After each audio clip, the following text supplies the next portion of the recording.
శ్రీ గురుభ్యో నమః.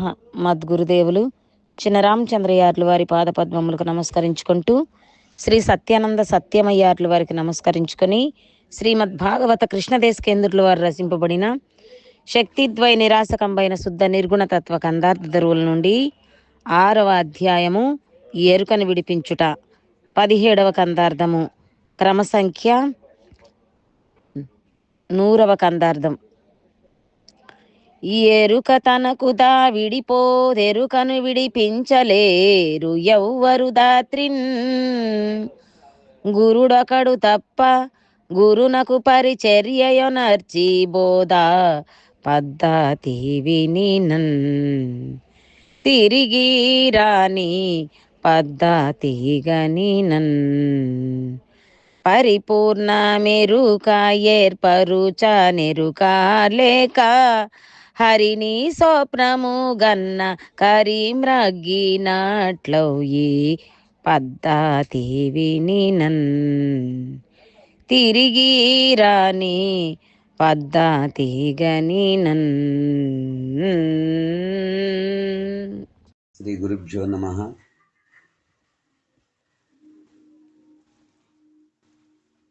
మద్గురుదేవులు శ్రీ శ్రీ పరమానంద శంకర నారాయణ స్వామి వారి పాదపద్మములకు నమస్కరించుకుంటూ, శ్రీమద్భాగవత కృష్ణదేశికేంద్ర ప్రభువులచే విరచితంబైన శక్తిద్వయ నిరాశకంబైన శుద్ధ నిర్గుణ తత్వ కందార్థ ధరువులు 6వ అధ్యాయము ఎరుకను విడిపించుటలో ఈరోజు మనము 17వ కందార్థాన్ని విచారించుకుంటున్నాము.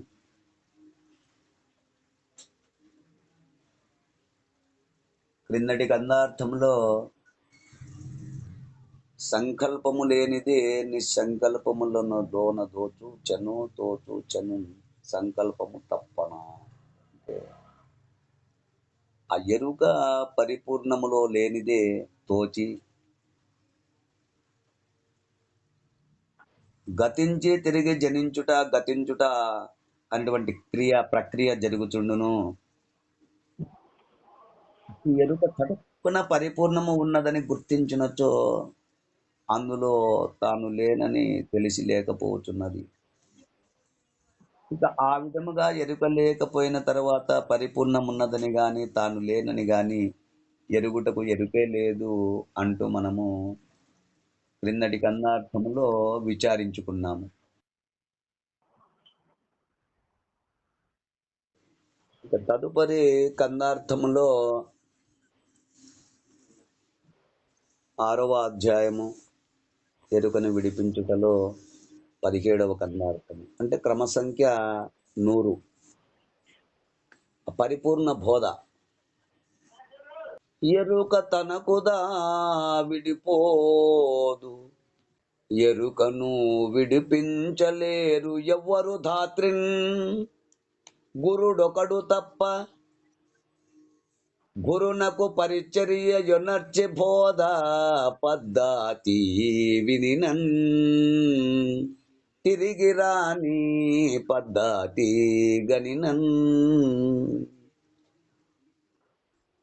పరిపూర్ణ మెరుక ఏర్పరచ ఎరుక లేక హరిని స్వప్నముగన్న కరిమ్రగ్గినట్లయి పద్ధతి వినినన్. తిరిగి రాని పద్ధతి గనినన్. శిష్య, అయ్యా చెప్పండి ఆయన. ఎరుక తనకు తా విడిపోదు. అంటే ఎరుకనగా గుర్తెరిగే శరీరము. ఆ గుర్తెరిగే శరీరము తనంతటా అది విడిపోదు. ఎరుకనగా గుర్తెరిగే శరీరం. ఈ గుర్తెరిగే శరీరము తనంతటా తాను అది విడిపోదు. ఎరుకను విడిపించలేరు ఎవరు ధాత్రిన్. ఈ భూమిపై ధాత్రిన్ అనగా ఈ భూమిపై అనగా ఈ భూమండలములో దానిని ఎవ్వరు విడిపించలేరు. ఇక్కడ ముఖ్యంగా ఆ పరిపూర్ణ బోధ యందు పరిపూర్ణము ఎరిగి ఎరుక నెరిగి ఎరుకను విడిపించుట అను 3 అంశములు చాలా ముఖ్యమైనవి.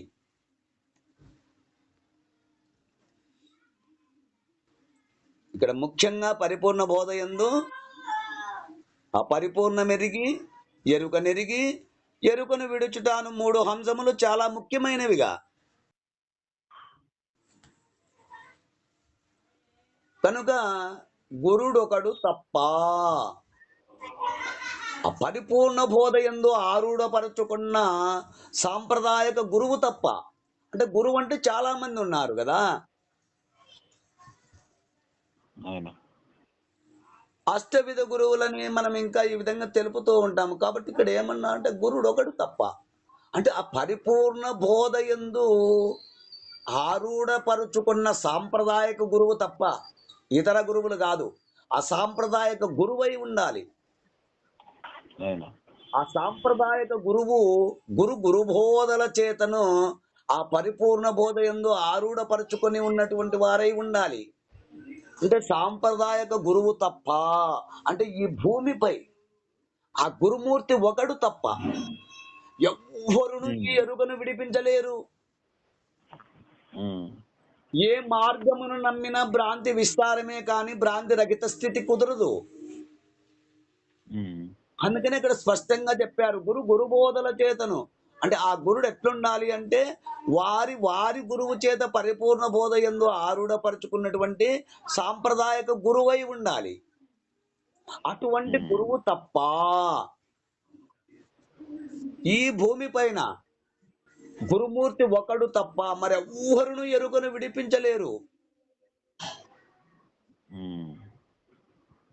కనుక గురువునకు పరిచర్యనర్చి బోధ పద్ధతి వినినన్.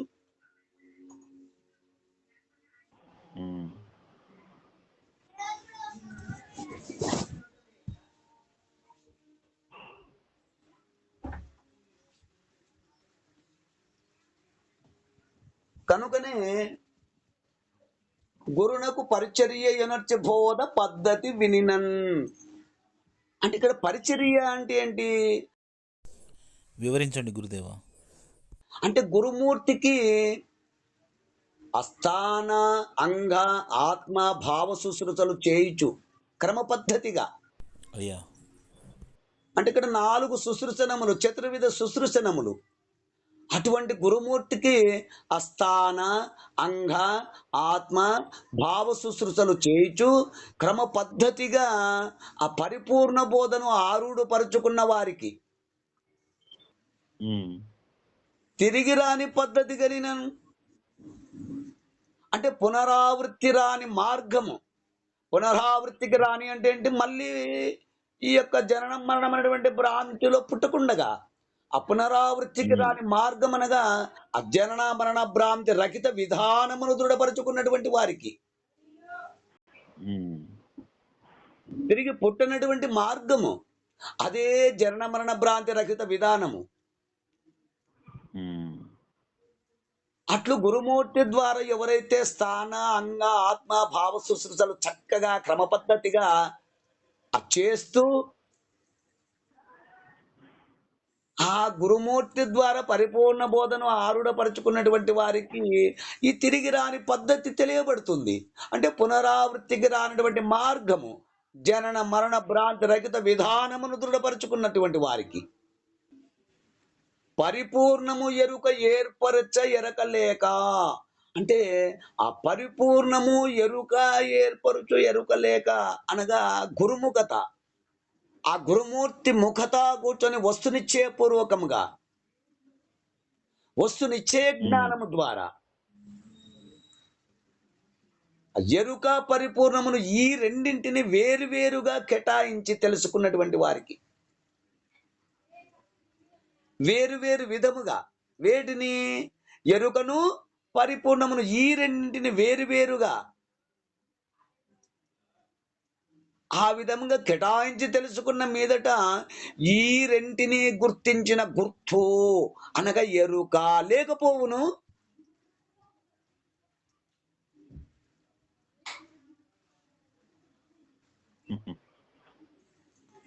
ఎలా అంటే ఇక్కడ మనకు ఒక ఉపమానం తెలియజేస్తున్నారు గురువు గారు. హరిని స్వప్నము గన్న కరిమ్రగ్గినట్లవు. హరిని స్వప్నము గన్న కరిమ్రగ్గినట్లవు. హరి అనగా సింహము. ఆ కలలో అంటే కలయందు సింహమును చూచిన ఏనుగు నశించిన విధముగా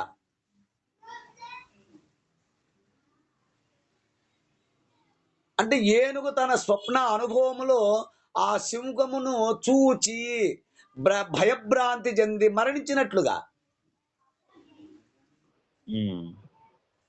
ఆ ఏనుగుకు తన స్వప్న అనుభవములో ఆ సింహమును చూచి భయభ్రాంతి చెంది మరణించినట్లుగా భావించి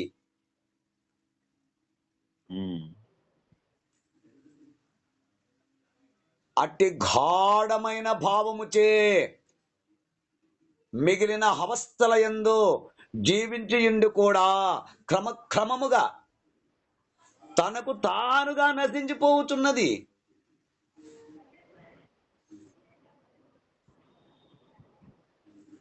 ఈ విధముగా గురు మేల్క చేత ఎరుక లేకపోతున్నది. అట్లు కాకపోతే శాస్త్రజ్ఞోక్తి స్వతంత్రేణ బ్రహ్మ జ్ఞానాన్వేషణం న కుర్యాత్ అన్నట్లుగా ఎంత శాస్త్రజ్ఞుడైనను ఎంత బ్రహ్మ తత్వ జ్ఞానమును స్వతంత్రముగా అభ్యసించినప్పటికీ కూడా ఆ బ్రహ్మతత్వము తెలియబడదు.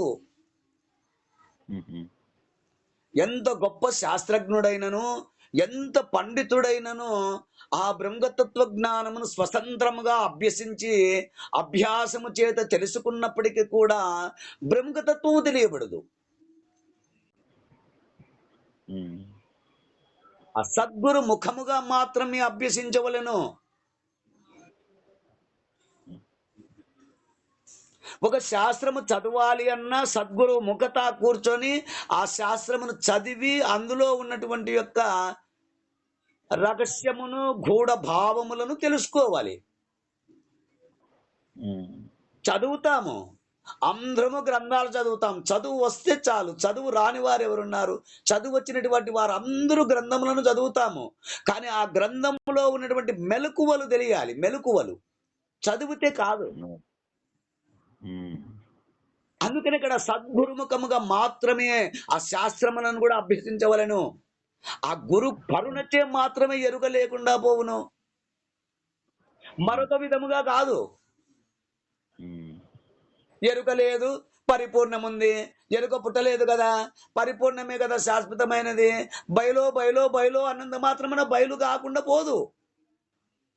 అట్లని నీకు ఆ బయలు తెలియబడదు. ఎరుక లేదో లేదో లేదో అంటే లేకుండా పోదు. చేసేటివన్నీ ఎరుక పనులే. మరి ఎరుక లేకుండా పోవు విధానం ఎట్లు? నేను ఉండగానే ఎరుక లేక కర్తృత్వరహితముగా నేను చేవించాలి అనుకున్నప్పుడు ఎరుక లేకపోవుట విధానాన్ని గురుమూర్తి ద్వారా వస్తునిచ్చే జ్ఞానము చేత వేరువేరుగా కేటాయించి ఎవరైతే తెలుసుకుంటారో అట్టి వారు మాత్రమే ఎరుక లేక సేవించగలరు, ఎరుక లేక ప్రవర్తించగలరు. అట్లని ఎరుక లేదు లేదు అన్నంత మాత్రమనది భ్రాంతి మాట ఏయగును. ఎరుక ఎప్పటికీ పోదు. ఎరుకతో చేసిన పని ఎరుక వదలిన తాపసులతో సమానము కారు, ఎప్పటికీ కారు.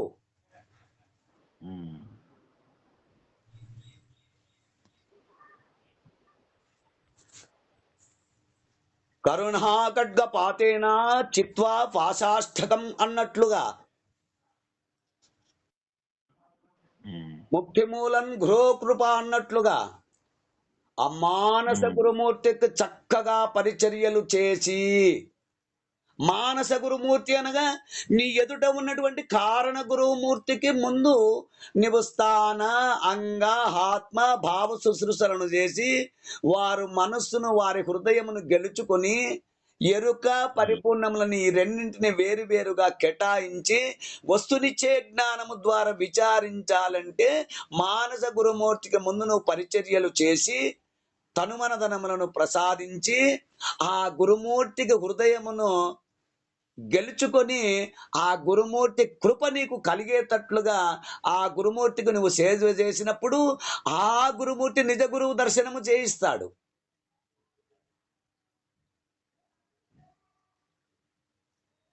అట్లని మానస గురుమూర్తి కదా, నాతో సమానమైన వాడే కదా, నేను ఆయనకు సేవలు చేస్తే ఎవరైనా ఏమన్నా అనుకుంటారేమో, ఎవరైనా చూస్తే నా అభిమానము డాంబికము దర్పము దెబ్బతింటుందేమో అన్నట్లు కాదు. అందుకే అక్కడ అంటాడు ఆయన, తత్విద్ది ప్రణిపాతేన పరిప్రశ్నేన సేవయ.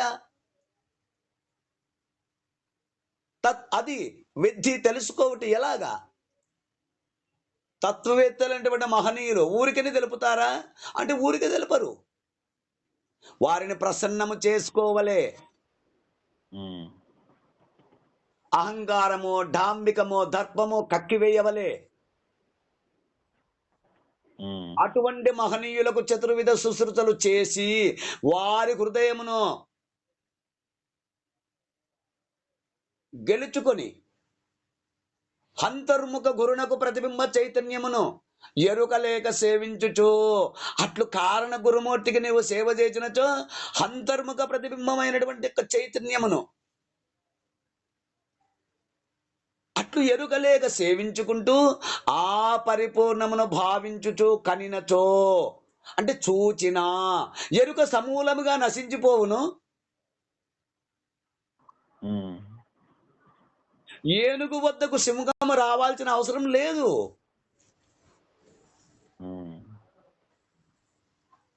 ఆ ఏనుగు సింహమును కన్నంత మాత్రము చేతనే చనిపోతుంది. ప్రత్యేకించి ఆ ఏనుగు దగ్గరికి సింహం రావాల్సిన అవసరం లేదు. కలలో కనపడిన భయభ్రాంతులకు లోనై చనిపోతుంది. ఈ విధముగా ఎరుక పరిపూర్ణమును చూడలేక పోయినను ఆ ప్రతిబింబ చైతన్యమును పరిపూర్ణమునగా భావించి చూచినంత మాత్రముననే ఎరుక పూర్తిగా లేకపోవును గురుకృప చేత.